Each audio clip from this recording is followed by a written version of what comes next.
Grandfather ने इसको establish किया हाँ, था। ये हमारा ये जो है पेरेंटल बिजनेस है अच्छा। और शुरू से पूरा परिवार पीढ़ी दर पीढ़ी इसी काम को संभाले हुआ। एक्चुअली आजकल के समय में अब ये थोड़ा सा टफ होता जा रहा है। टफ हो गए। ये चीज़ पहचानना टफ हो गया है। ये ऐसी स्थिति हो गई है क्योंकि जो मशीन से वर्क हो रहे हैं फिर उसके ऊपर जो है टचिंग हो रही है, हैंड की टचिंग, अच्छा। हैंड टचिंग हो रही है। भाई पहले तो जब जीएसटी लागू नहीं था तो कपड़े का व्यापार पूर्णतः जो है वो जीएसटी से मुक्त था। 3 चीज़ें बताई गई हैं, रोटी, कपड़ा और मकान। ये बेसिक ज़रूरत की चीज़ है जी। और उसके ऊपर ही टैक्स का इम्पोज होना। आशुतोष अग्रवाल, आपकी शॉप का नाम क्या है? भारत साड़ी भंडार। भारत साड़ी भंडार। मैं एक्चुअली ये पूछा था, पहले तो आप ये बताइए कि ये बिजनेस कितने टाइम से आप कर रहे हैं? ये हमारा आउटलेट 68 ईयर्स अच्छा, हो गया इसको एस्टेब्लिश हुए। ग्रैंडफादर ने इसको एस्टेब्लिश किया हाँ, था। चौथी पीढ़ी मेरा बेटा जब इसी काम में आया है। उससे पहले भी आप कोई बिजनेस करते थे या पहला बिजनेस? नहीं, हमारा ये जो है पेरेंटल बिजनेस है अच्छा। और शुरू से पूरा परिवार पीढ़ी दर पीढ़ी इसी काम को संभाले हुआ। जरी और जरदोसी, इससे आपके परिवार में या बिजनेस में आपका क्या योगदान है, मतलब बरेली के इस व्यापार में, क्योंकि काफ़ी फेमस है बरेली इसी नाम से। जरी और जरदोजी बेसिकली ये हैंडवर्क है जी। और इसका जो है एक वर्ग में अच्छा खासा जो है रुझान रहता है। नॉर्मली आजकल तो क्या है कि सब कुछ रेडीमेड आ रहा है। वर्क जो आजकल साड़ियों में आ रहे हैं वो बहुत कुछ सूरत वगैरह में मशीनों द्वारा वर्क हो रहे हैं, लेकिन जो हाथ का वर्क जो खुद कारीगरों द्वारा किया जाता है तो इसकी एक अलग जो है वो महत्ता है। और एक अच्छा वर्ग जो इस चीज़ को जानता है, इस कला को जानता है, वो इसको पसंद है।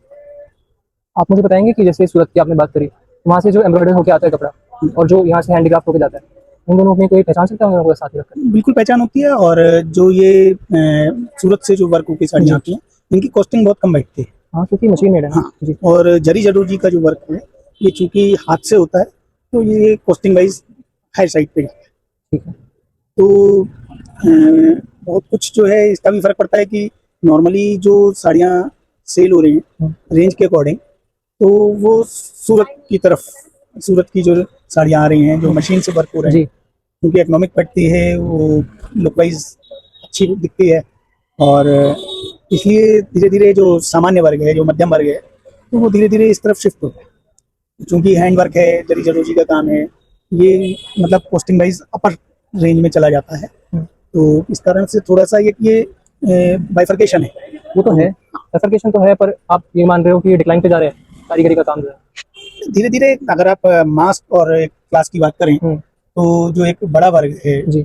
मास्क का जो रुझान है, या चाहे कॉस्टिंग वाइज कह लीजिए चाहे वैसे कह लीजिए इकोनॉमिकली, तो इस तरफ ज़्यादा लोगों का फिर रुझान बढ़ता है। जो हैंडी क्राफ्ट है, जो मतलब आपका हाथ से कारीगरी करके बनाया गया जरी जरदोसी, उसमें भी कोई लो रेंज में, लो प्राइस रेंज में है प्रोडक्ट? नहीं, जो आ रहे हैं लेकिन वो लो प्राइस रेंज के अंदर जो है वो हल्के वर्ग का है। क्योंकि देखिए, जो मिडिल क्लास है, लोअर मिडिल क्लास है, उसकी एक इच्छा होती है कि अपने देश का सामान हाथ से एक ओरिजिनलिटी वाला सामान वो खरीदे, भले ही। वो कारण क्या है ना, जी। कोई भी साड़ी मान लीजिए हाथ से तैयार हो रही है, हाँ जी। उसमें मान लीजिए हफ्ते भर का समय लग रहा है और एक चीज़ कंप्यूटराइज सिस्टम से तैयार हो रही है। जी बिल्कुल। और वो एक दिन में जो है 50 साड़ी 100 साड़ी तैयार हो जा रही हैं, जी। तो कॉस्टिंग ऑटोमेटिक फर्क पड़ेगा। बिल्कुल पड़ेगा।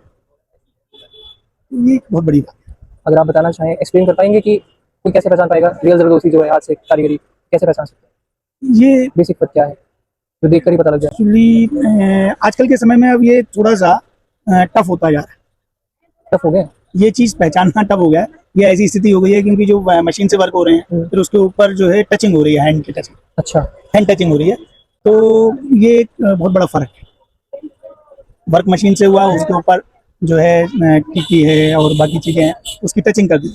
जैसे आजकल क्या है कि अब फर्नीचर बन रहा है तो सब कुछ रेडीमेड आ रहा है, बोर्ड आ रहा है, ये आ रहा है, वो आ रहा है। आज कारपेंटर का काम ये होगा कि वो उसने लिया जी। जो है वो कटिंग की और तैयार कर दिया। पहले क्या है कि वो लकड़ी का रंधना, कई चीज़ें हैं। तो ऐसी कुछ स्थिति इधर इस चीज़ में भी आती है। सब तरफ रेडीमेड का जमाना है, आपके पास रहता है रियल जरदोसी? रियल जरदोजी रहती है।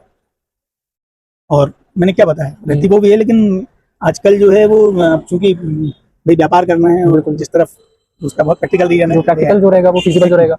लेकिन क्या आप मतलब ये मानते हैं कि सरकार को ये हैंडीक्राफ्ट पर फोकस करना चाहिए? हैंडीक्राफ्ट पर फोकस करने के साथ साथ वो मैन पावर वाली स्थिति को कहाँ ले गए। सरकार ने बहुत कारीगरों को बढ़ावा देने के लिए लोन दिए जी। और सारी चीज़ें हैं, उनको सुविधाएं दी, जी। सब्सिडी दी, लेकिन जो वही बात है ना कि मैन पावर को आप कहाँ ले जाओगे?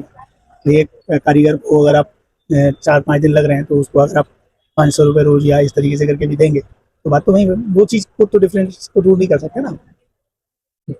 मैं एक्चुअली ये सवाल ये पूछ रहा था, जैसे आज से नए जीएसटी दर लागू हो गए हैं, तो उससे आपके व्यापार पे क्या फर्क पड़ने वाला है, क्या उम्मीदें हैं आपकी? भाई पहले तो जब जीएसटी लागू नहीं था तो कपड़े का व्यापार पूर्णतः जो है वो जीएसटी से मुक्त था।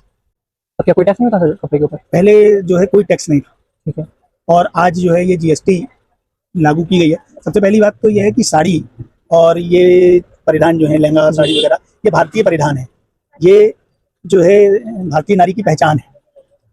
और सबसे पहली चीज़ जो है एक नॉर्मल बात करें तो किसी भी व्यक्ति की 3 चीज़ें बताई गई हैं, रोटी कपड़ा और मकान, ये बेसिक ज़रूरत की चीज़ है। जी और उसके ऊपर ही टैक्स का इम्पोज होना, और टैक्स इम्पोज होने के साथ अब जैसे कोई भी शादी होती है भी, एक बिटिया का एक सपना होता है कि भाई वो अच्छे से अच्छा लहंगा और साड़ी ये वियर।